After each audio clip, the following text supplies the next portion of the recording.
Ya esperemos 2 minutitos más y ya 3 minutitos más y empezamos.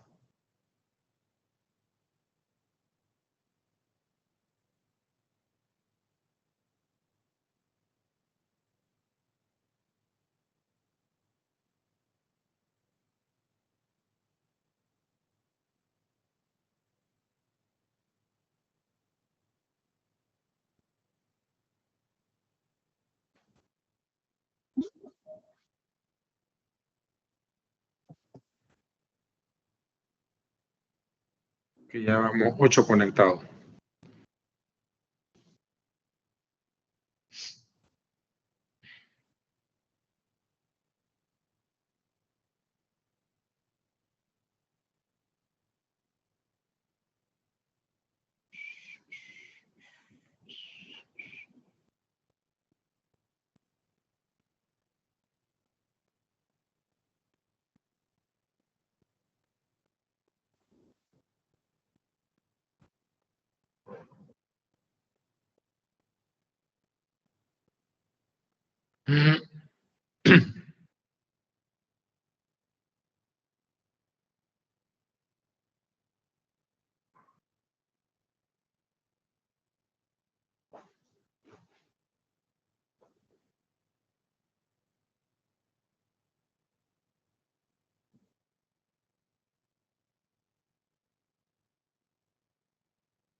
Bueno, yo creo que ya podemos empezar. Yo creo que vamos con esto.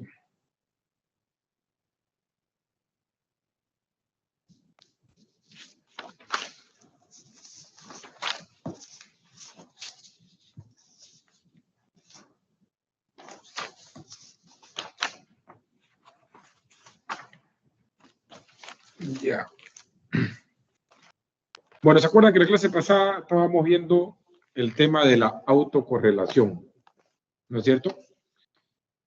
¿Y cuál era el problema de la autocorrelación? ¿Quién se acuerda?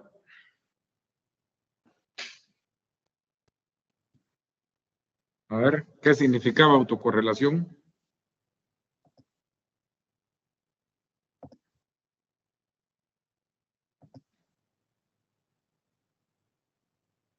Bueno, si no hablan ustedes, yo voy a empezar a nombrarlo, porque tengo los nombres de todingo. Así que elijan, o hablan por las buenas o los nombro.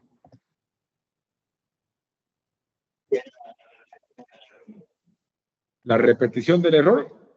A ver, alguien que sobre la base de lo que dijo Roberto. ¿Era la relación de un error con el error anterior? Correcto, Jorge. Era la relación de un error con el error anterior, porque recuerden que teníamos lo siguiente, ¿no? Decíamos, tenemos la matriz de varianza, covarianza, y aquí las varianzas, ¿pueden ver todo lo que estoy escribiendo? ¿O no? Sí, se ve, Lisa. Ya. Sí.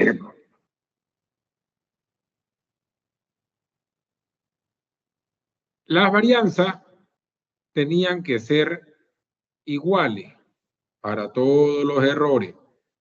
¿Qué se llamaba esa condición o ese supuesto de que todas las varianzas sean iguales?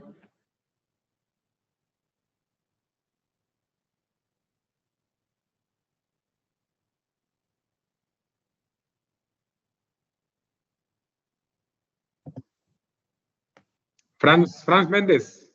El error esperado licenciado. No, si no me equivoco. No, ¿qué se llamaba ese supuesto de que todas las varianzas son iguales?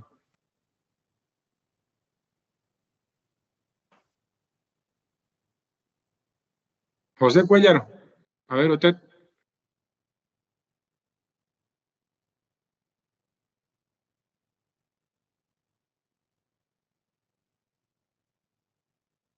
José, ¿estás acá o te conectaste nomás?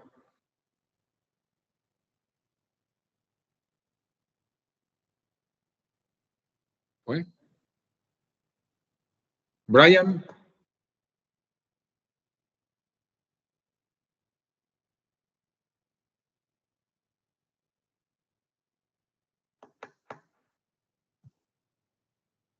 Bueno, habría que tomar lista y el que no te lo voy a sacar directamente. Roberto, vos estás, ¿no?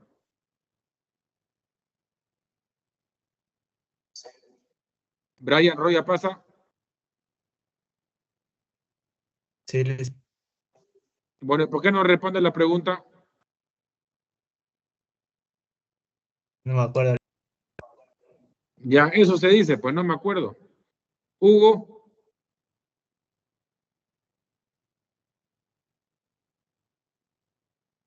¿Estás o no estás? Bueno, supongo que estás, pero tu micrófono no sirve porque ya vi que le sacaste el mute. José Andrés Cuellar, ¿estás o no estás?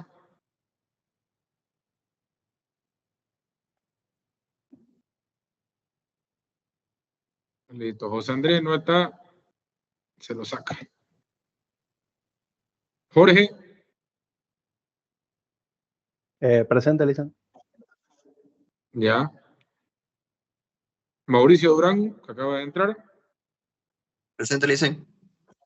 ya. Y alguien más que no tengo el nombre, ¿quién es? Made me sale. Yo, A Fran ver, la Méndez, sí persona que estoy, no Licen. nombré. ¿Cómo? Fran Méndez, sí estoy, Licen. No, Fran Méndez, sí, sí. A uno te nombré porque habías hablado hace ratito. Pero hay alguien más que no nombré. Listo, se lo saco entonces. Ya está.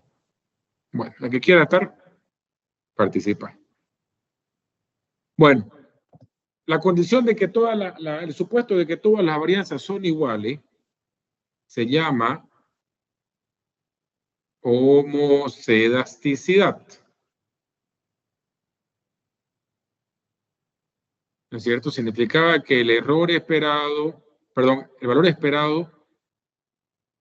del error al cuadrado era igual a la varianza. Y estos valores de aquí, por fuera de la diagonal principal, tenían que ser 0. ¿Cómo se llamaba ese supuesto?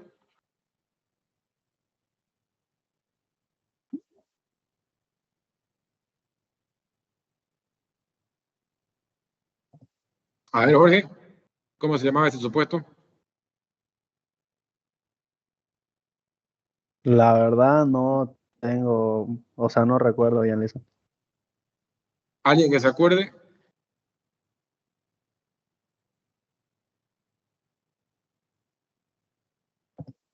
Va a ser una clase larga. Eso se llamaba autocorrelación. Si eso es lo que estamos viendo. ¿Qué significaba la autocorrelación? Que el error no está relacionado consigo mismo. Es decir, que el valor esperado del error en el periodo I y el error en el periodo J tiene que ser igual a 0.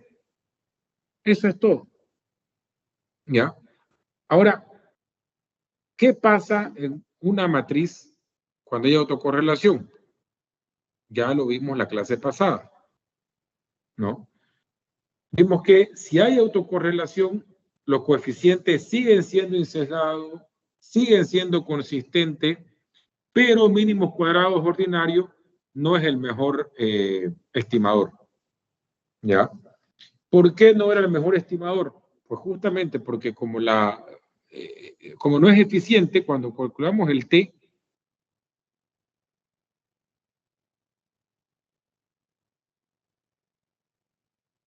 este valor de acá no es el mejor, no es el correcto, por tanto el t no va a ser el correcto.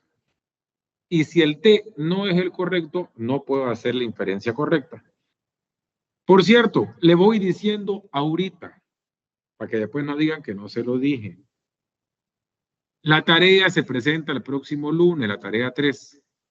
Cuando me la presenten, aleatoriamente voy a llamar a alguien. Si alguien la tiene la tarea, un ejercicio, lo tiene bien hecho, pero pasa la pizarra y no sabe qué hacer, se la voy a anular la pregunta. Claringo se los estoy diciendo. Por si quieren copiar, bueno, por lo menos van a saber qué es lo que tienen que copiar. O van a aprendérselo.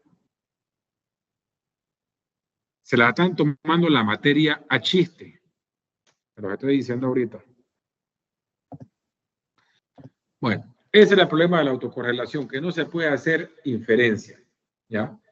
Entonces la pregunta es, bueno, ¿y cómo detectamos la autocorrelación? Entonces, detección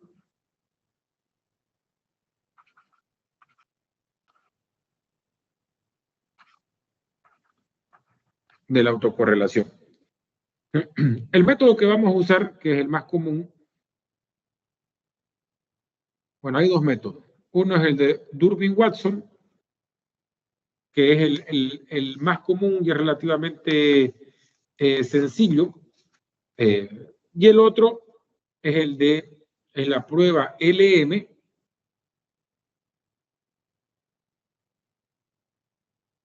de Bruch-Godfrey.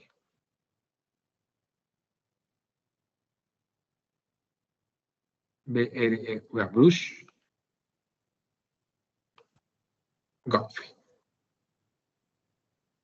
¿Ya? El que más vamos a usar es el de Bruch-Godfrey.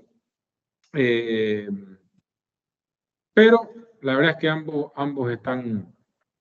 son bastante sólidos. ¿Ya? Entonces quiero empezar con el Durbin-Watson. El Durbin-Watson se usa sobre todo para detectar autocorrelación de primer orden.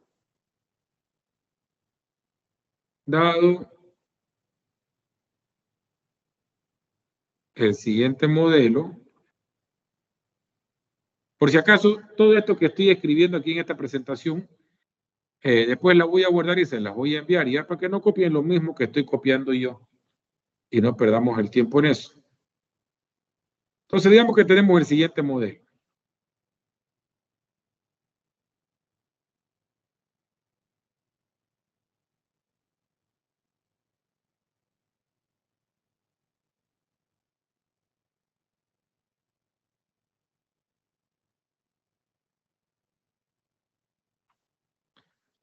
Fíjense qué es lo que pasa con el término de error. Este es el error,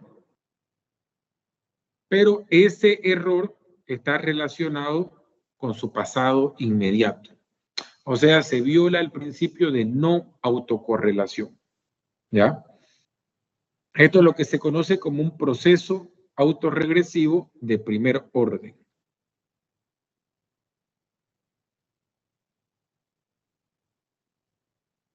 Proceso AR1, autorregresivo de primer orden. Solamente como paréntesis le voy a poner lo siguiente.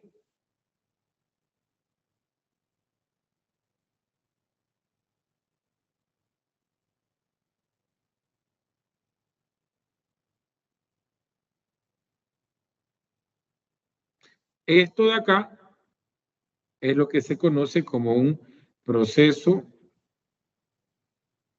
autorregresivo de segundo orden. Fíjense, parecía algo complicado, pero realmente es solamente fácil. O sea, fíjense que yo hago la regresión de U en sí mismo, pero con un rezago. Es la misma variable, pero rezagada a un periodo. Por eso es que es autorregresivo, o sea, una regresión en sí mismo. De primer orden, porque solamente hay un rezago, como pueden ver acá. De segundo orden, porque hay dos rezagos, como pueden ver acá. ¿Ya? ¿Podemos tener procesos más complejos? Sí, pero de momento eso no nos interesa. Ahora, ¿cuáles son los pasos para el test Durbin-Watson? 1. Estimar el modelo. O sea, el modelo tal y como lo conocemos, el modelo que queremos estimar,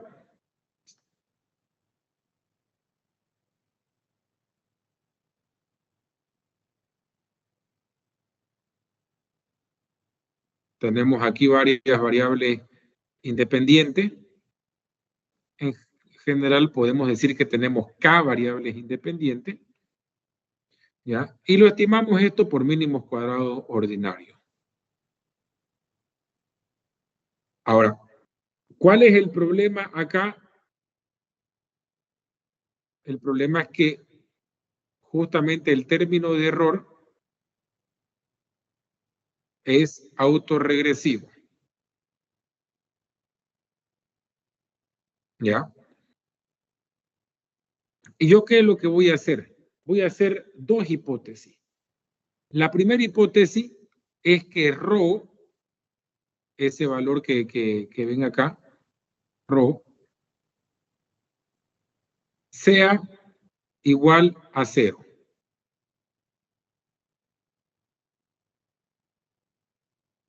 Y la hipótesis alterna es que ρ sea distinto de 0.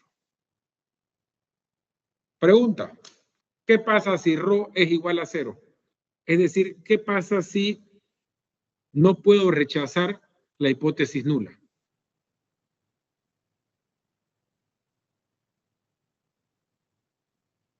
A ver, Nicole.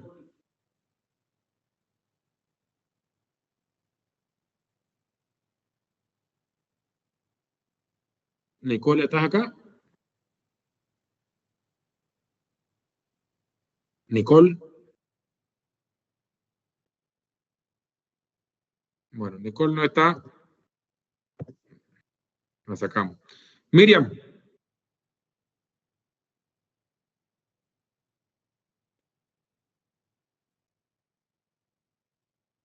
Miriam, ¿qué pasa si ρ es igual a 0?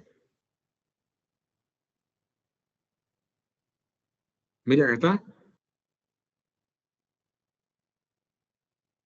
Bueno, en este paso nos vamos a quedar solos.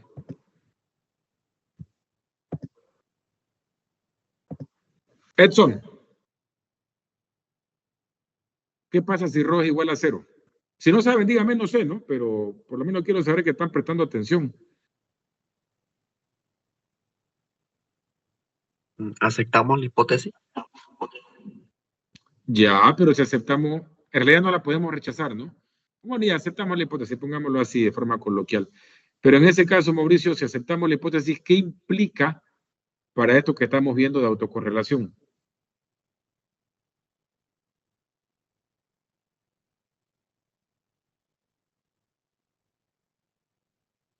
A ver quién le da una manito allá, Mauricio.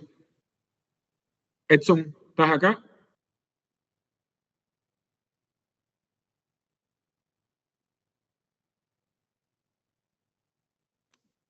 Bueno, Edson no está.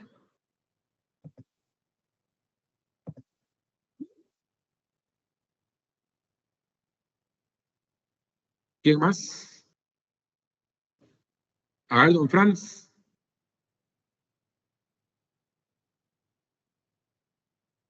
No, eso no me acuerdo muy bien, la verdad. No, pues yo creo que nadie se acuerda acá. A ver, pero fíjense, si ρ es igual a 0, aquí, si esto es 0, U es igual a ¿qué? A E, ¿no ve? Y E es un error aleatorio. Pero entonces, si U es igual a E, ¿hay relación del error consigo mismo? ¿Sí o no? No hay Si esto relación. se vuelve a ser. No hay, pues, ¿no? Ya no hay, listo. Perfecto, no hay. Y si no hay relación consigo mismo, significa que no hay autocorrelación. Sencillito como eso.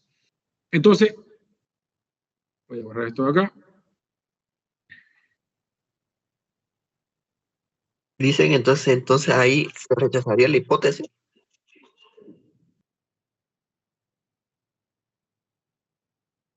Si ρ es igual a 0, ¿cómo es? ¿Cómo es tu pregunta? O sea, estamos hablando de si ρ es igual a 0, ¿no? Sí, sí, sí. ¿Cuál hipótesis querés rechazar?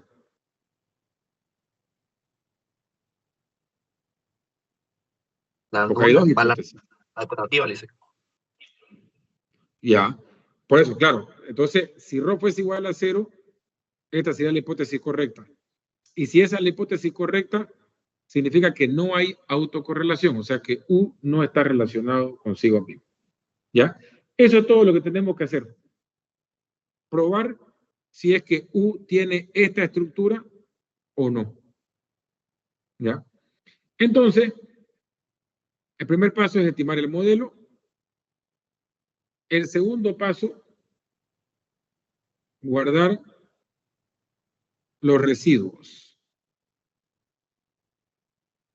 Lógico, si esto es lo que queremos probar, y para eso necesitamos ver esta regresión, entonces cuando yo estimo mi modelo, que es este que estoy poniendo en un recuadro, una vez que yo estimo mi modelo, guardo mi residuo. Ya guardo los residuos. Paso 3. Calcular. De aquí a donde viene la cosa y se puede complicar un poquito. Calculo este estadístico. Ahorita le voy a explicar la idea.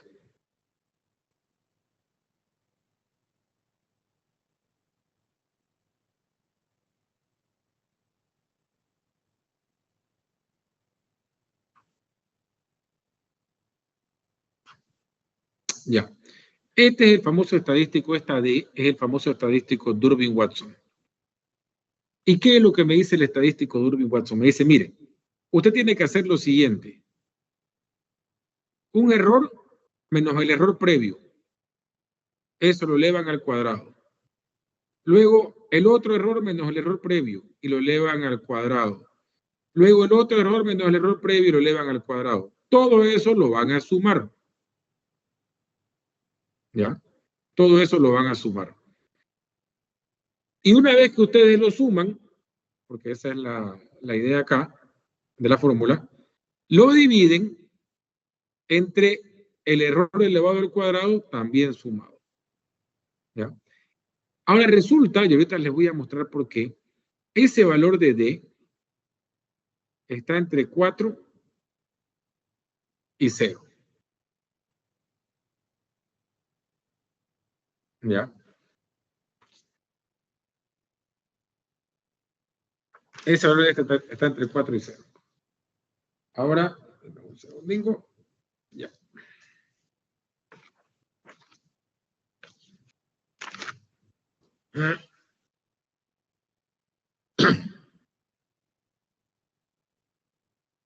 Dame un segundingo.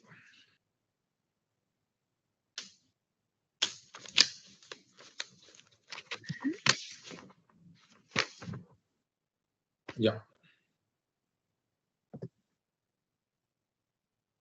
La gente sigue entrando hasta ahora, media hora después. Ya, paso 4.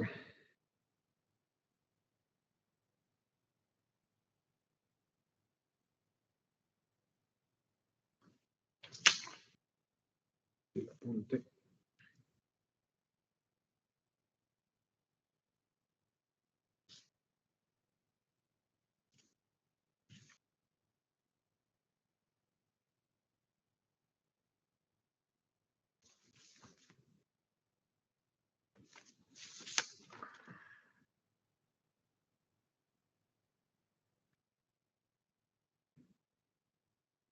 Ya, ¿cuál es la idea? ¿Por qué ese valor tiene que estar entre 0 y 4? Recuerden que la hipótesis que hacemos es que ρ es igual a 0 o que ρ es distinto de 0. ¿Ya? Ahí, si ρ es distinto de 0, tenemos esta configuración de acá. ρ puede tomar dos valores extremos. ρ puede ser igual, como valores extremos, a menos 1 y ρ puede ser igual a 1. Si ρ fuese igual a 1, entonces existe correlación positiva. Perfecta. Si ρ fuese igual a menos 1, existe correlación negativa perfecta. ¿Ya? Ahora bien, a partir de esto, se saca el valor del estimador de la siguiente forma.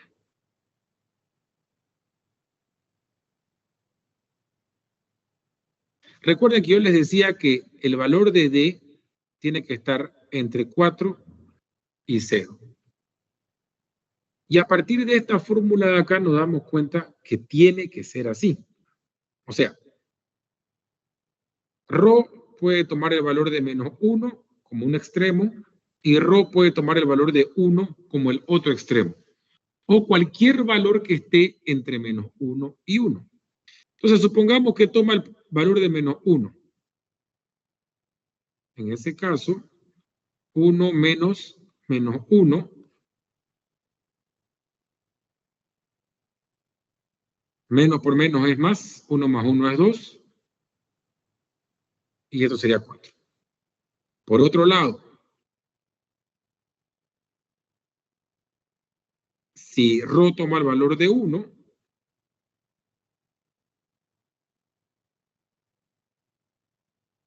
uno menos 1 es 0, y en ese caso sería 0. No hay más. O sea, o 0 por un extremo, o 4 en el otro, o cualquier número en el medio de eso que pueda ser ρ. Pregunta, ¿cuánto valdría D si ρ fuese 0?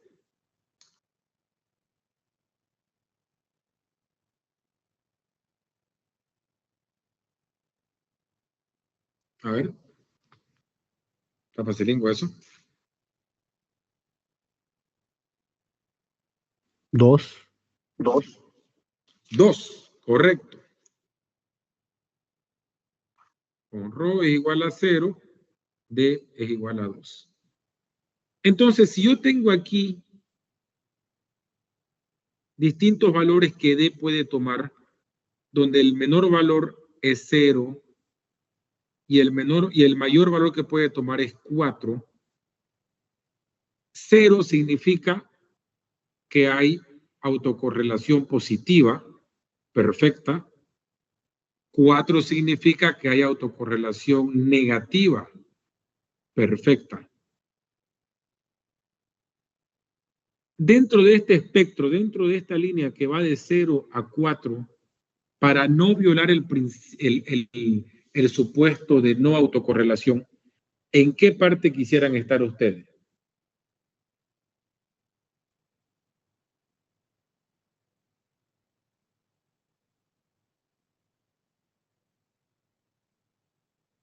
¿Mm?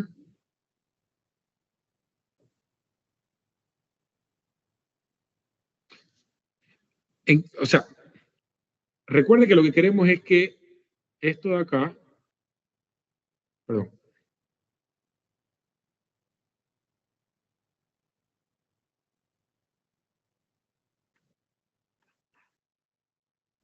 ¿qué significa que no haya autocorrelación? Que esto de aquí es 0. Eso significa. Y para que ρ sea 0, perdón, y si ρ es 0, D es igual a 2. Entonces, en esta línea que está acá, en el cual D puede tomar un valor extremo de 0 o un valor extremo de 4, ¿en dónde quisiéramos estar? Aquí. En el 0. ¿Por qué? Por el 0. ¿Cómo? ¿Cómo dice? Bueno. Por el 0 mismo. ¿Usted quisiera estar por el 0? Pero si D vale 0, significa que ρ, ¿cuánto vale? Para quien quiera responder la pregunta.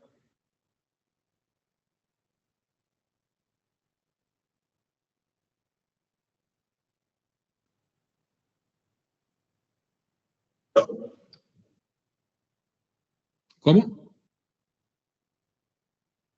Si D vale 0, ρ, ¿cuánto vale?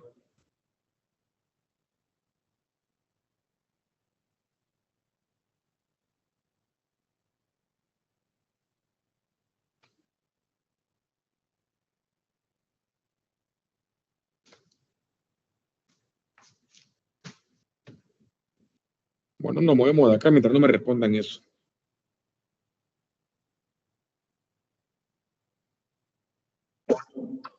Uno, correcto, ya está, perfecto. Si tampoco es tan difícil, ¿no? Si esto vale 1, 1 menos 1, 0 por 2, 0, ya está. Y si D vale 0, porque ρ vale 1, significa que hay autocorrelación perfecta. Y eso es lo que no queremos. No queremos que este ρ valga algo que no sea 0. Queremos que ρ valga 0, porque así esto de aquí se anula y entonces el error no tiene nada que ver consigo mismo en el pasado. Eso es lo que queremos, o lo que quisiéramos. ¿Ya? Ahora bien, la pregunta es, ¿y cómo es que se llegó a esta conclusión? Bueno, aquí es donde ya se pone la cosa un poco más complicada. Recuerden la fórmula de D. Esto es sumatoria de UT menos UT menos 1 al cuadrado dividido entre sumatoria de UT sobre 2.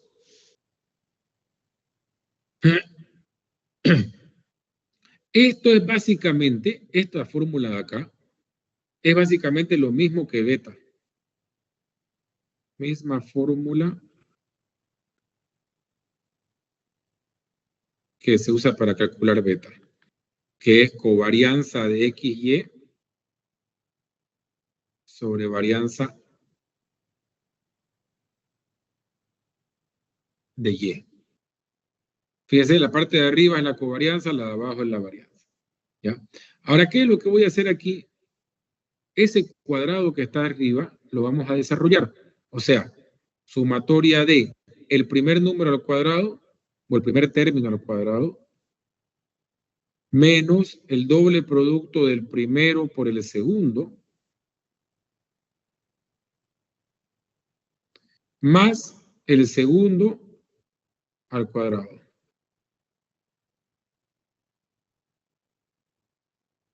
Dividido, y el de abajo lo vamos a mantener.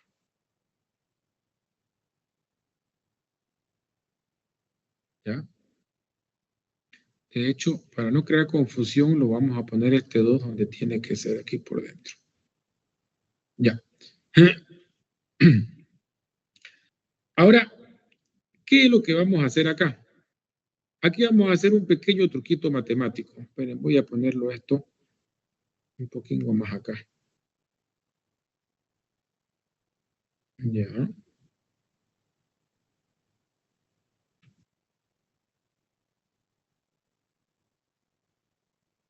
Un ratingo.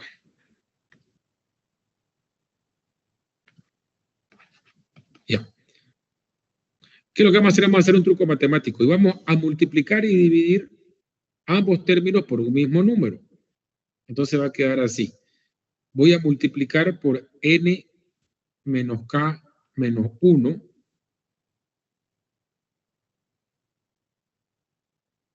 y multiplicar por 1 sobre n menos k menos 1. Entonces, eso lógicamente se simplificaría, ¿no es cierto? Todo lo demás lo mantengo.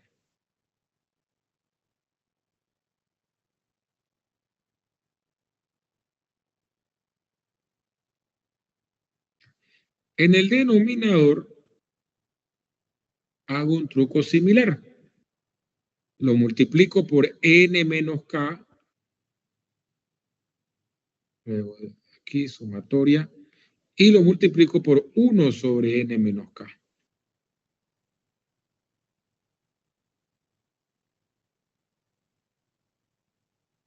¿Ya? Ahora, fíjense esta parte de acá.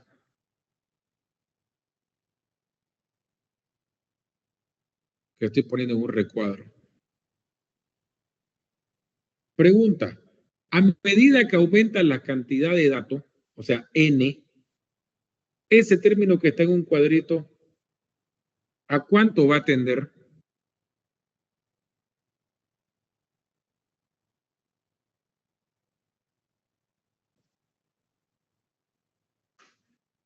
A medida que n aumenta, eso que está en el cuadrito, ¿a cuánto se va a aproximar?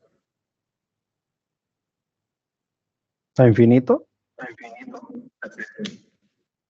¿Me está preguntando o me está respondiendo?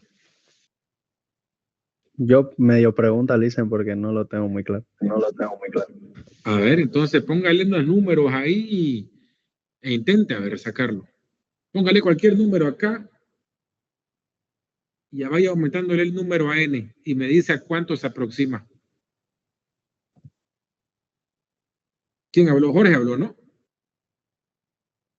Sí, yo, Listen. A ver, dele, don Jorge, o quien quiera, ¿no? Quien quiera hacerlo. Acá está la forma. Como dice, le podemos ponerse cualquier número acá y ahí. Sí, póngale cualquier número acá y a n y luego vayan aumentando el número de n, o sea, el valor de n.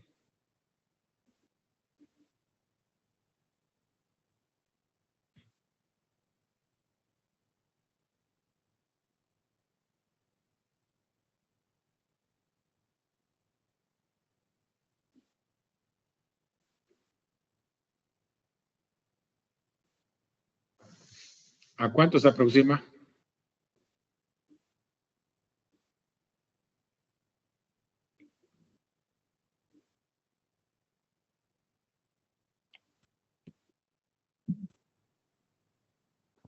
No sé, Listen, a mí el mío se mantiene y al final llegó a 1. Ya, pues, entonces, como que no sé si me está dando la respuesta. A 1, entonces. Ya, pues, a uno. Claro, fíjense, ¿cuál es la diferencia entre el numerador y el denominador? Es un número. Es 1. Entonces, imagínense que va a terminar en algún punto, va a terminar 9.999 dividido entre 10.000. Esa va a ser la diferencia, ¿no? Y eso es aproximadamente 1. Y mientras más grande sea n, este ratio se va a aproximar más a 1. ¿Ya? ¿Por qué lo digo? Porque entonces esto de aquí, perdón, a 1, lo puedo simplificar. Y me quedo con esta otra parte, ¿no? Que lo voy a poner ahorita de color verde. Me quedo con toda esta parte que está en este recuadrito de acá.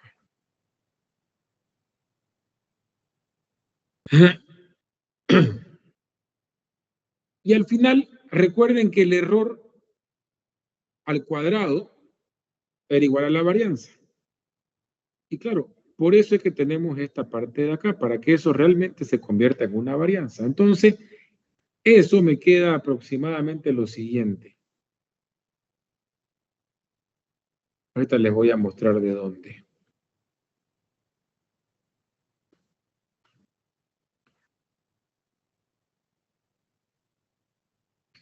Perdón, menos 2.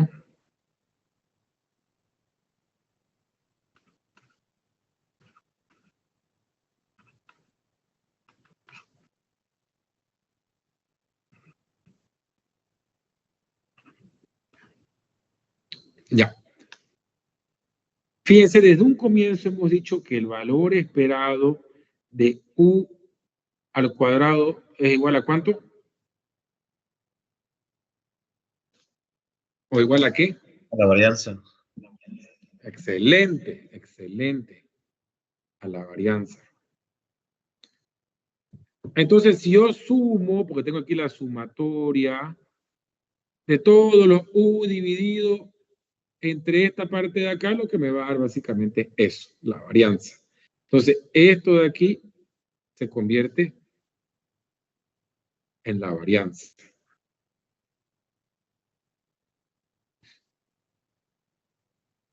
Esto de aquí, esto es lo que le estoy poniendo flecha, es básicamente lo mismo, ¿no? Entonces, eso igual va a ser varianza. Aquí lo estoy poniendo al medio, pero lo mismo. Y esta parte de acá sería la covarianza, que es algo que ya lo habíamos escrito antesito, donde está acá. ¿Se acuerdan cuando sacábamos el valor esperado del error en el periodo I y el error en el periodo J? Bueno, Aquí es lo mismo, por eso tengo la sumatoria dividido entre esto para sacarlo de parte del valor esperado. Y aquí tengo el error en el periodo t y el error en el periodo t menos 1. ¿Ya? Y eso sería la covarianza. Pero esa covarianza está multiplicado por un 2. Entonces sería menos 2 veces la covarianza UT y UT menos 1. Todo esto es D. Entonces, ¿en qué me queda? D va a ser igual, aproximadamente igual a sigma al cuadrado más sigma al cuadrado es 2 veces sigma al cuadrado.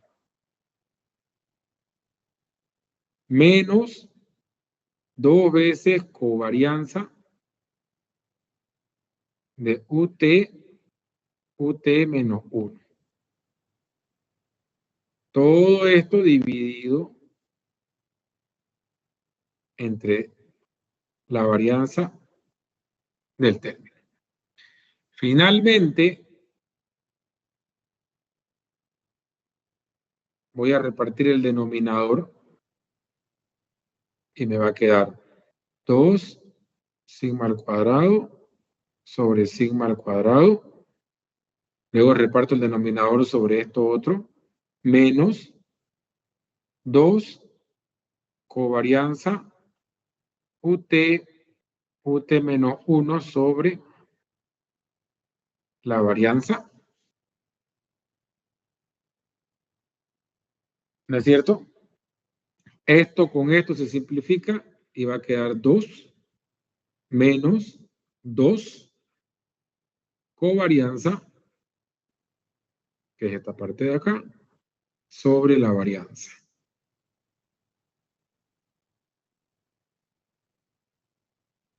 La varianza. ¿Ya? O, digamos, si ustedes quieren alternativamente, esto de aquí va a ser igual a 2, simplifico el 2, 1 menos covarianza sobre varianza. Pero recuerden que habíamos dicho desde un comienzo, donde estaba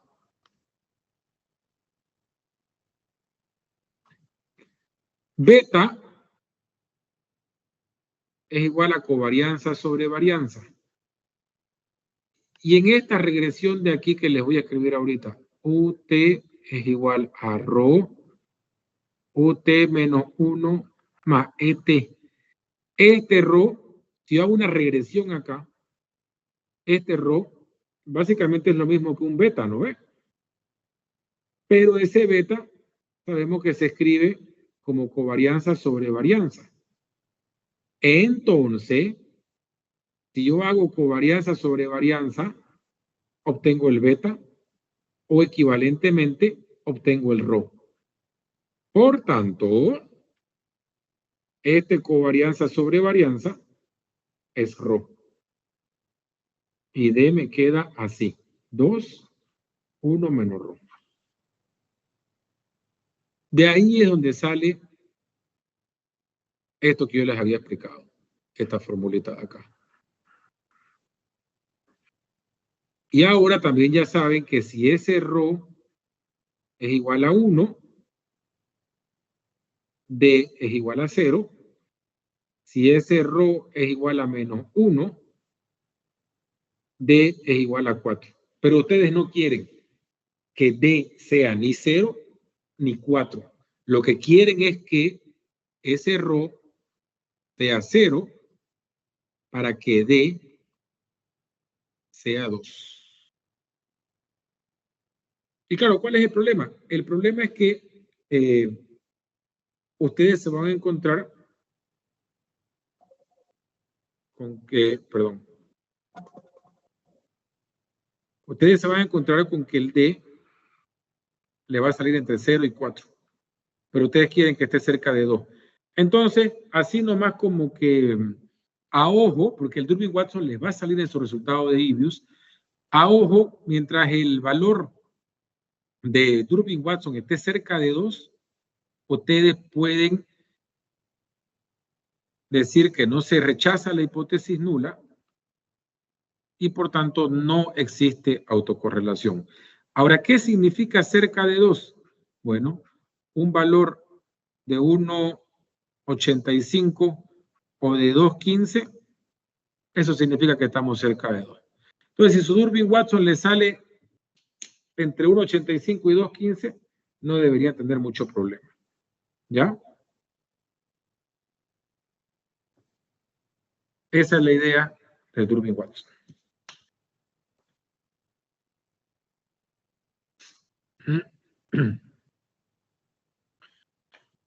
Ahora, para estar seguro de si se acepta o se rechaza, hay una tabla.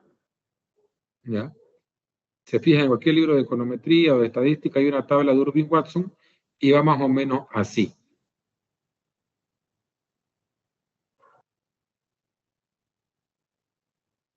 Esa tabla le va a dar 2 valores. Bueno, en realidad les va a dar 4 valores. Le va a dar este valor de acá, de morado, y este de acá, de azul. Le va a dar este de verde y este de celeste. Y básicamente le va a decir lo siguiente. Mire, si su valor está acá, claramente usted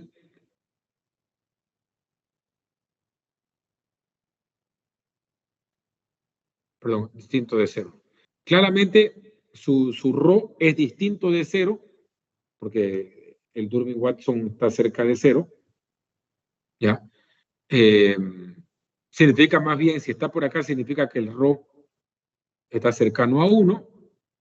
Entonces, usted tiene que quedarse con la hipótesis alternativa. Lo mismo acá. Si usted está por esta zona, entonces su rho es menos 1.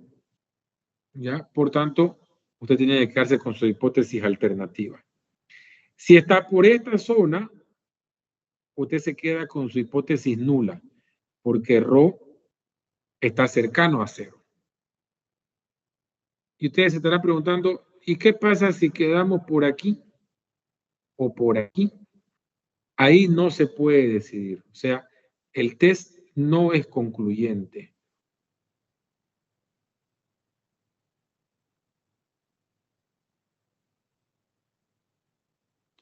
¿Ya? Y eso me genera un problema. Pero esa es toda la idea del Durbin-Watson. ¿Alguna pregunta? Si es que la entendieron.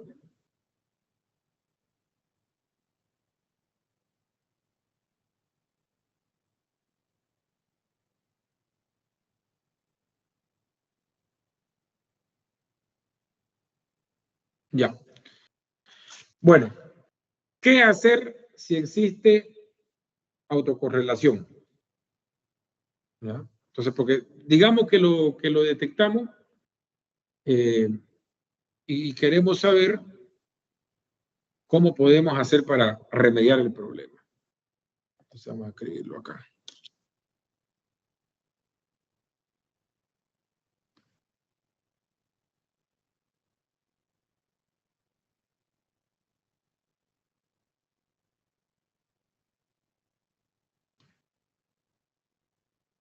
Primero, tienen que ver que no sea un problema de especificación. ¿Qué significa un problema de especificación? ¿Quién me puede decir?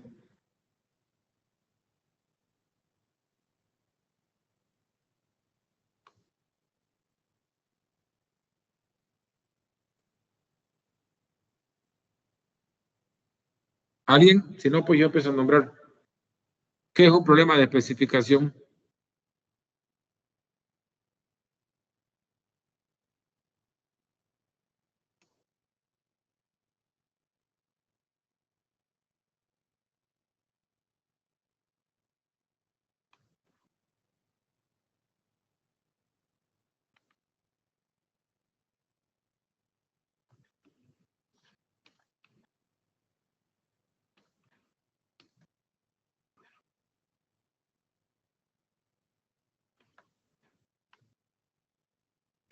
Don Lorio Vargas. ¿Qué es un problema de especificación?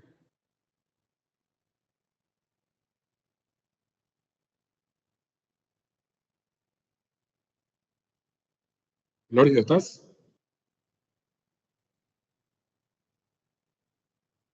Listo, Lorio no está.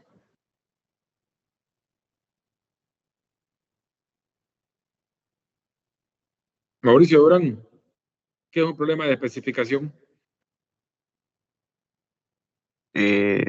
A los distintos fallos que se le pueden dar a la hora de tomar un valor o agarrar un valor, creo. Ya, ¿no? ¿Alguien que le pueda dar una manito a Mauricio? Don Franz.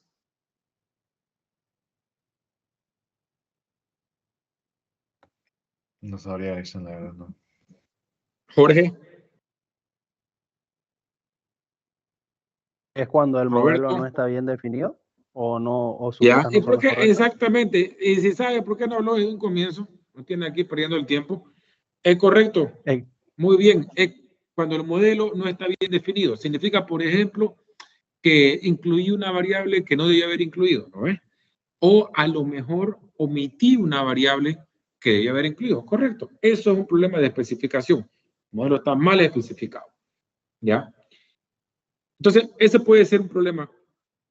¿Ya? Entonces, ¿cómo corrijo yo si hay autocorrelación? Pues quito una variable, saco otra variable, puede ser ese el tema. Lo otro es usar errores estándar consistentes con la heterocedasticidad y la autocorrelación. Este es el método de New y West. Al igual que cuando corregíamos heterocedasticidad, yo le decía que les daba el ejemplo, ¿no? De una persona que, digamos, no puede ver bien. ¿Qué es lo que se hace? Se pone lente. ¿No ve? Ya. El método de New y West es básicamente lo mismo. Digamos que yo tengo este modelo.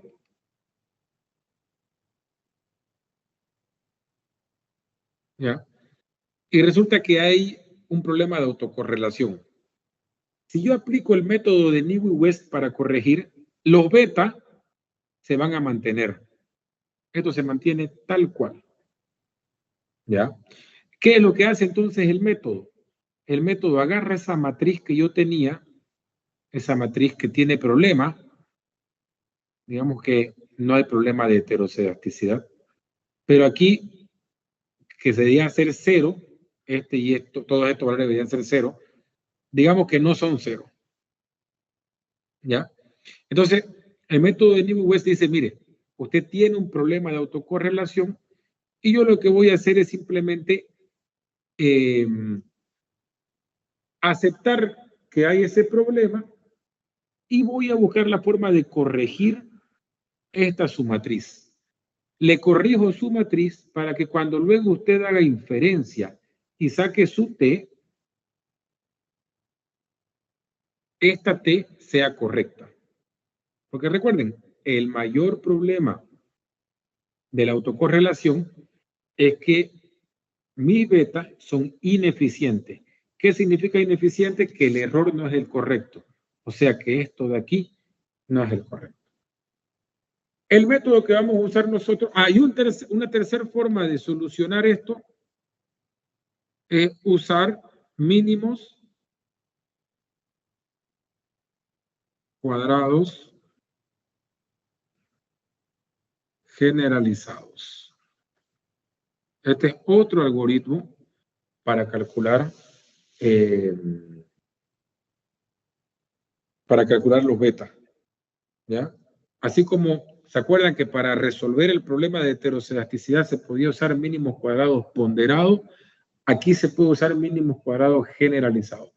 No es la mejor, o sea, no, perdón, no es el más rápido, no lo es. ¿Ya? Pero es un método alternativo que es bastante interesante. Si da tiempo, lo vamos a cubrir más adelante. ¿Alguna pregunta? Ya. A ver, hay dos cosas más que falta que veamos. ¿Ya? Para terminar, digamos, con lo básico de un programa de econometría, uno son las variables dummy y otros son los modelos Probit o Logit. Roberto, el modelo Probit Logit te va a servir a vos para tu investigación. Eso lo vamos a empezar a ver el miércoles. De todos modos, ya le mandé 2 tareas y les voy a mandar, mañana les voy a mandar un video con la parte práctica de todo lo que es autocorrelación, donde le va a mostrar en eViews cómo establecer estos tests.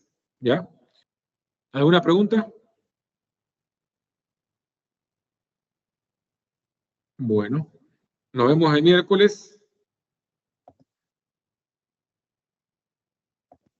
Ahorita les mando esta PowerPoint. Chau, chau.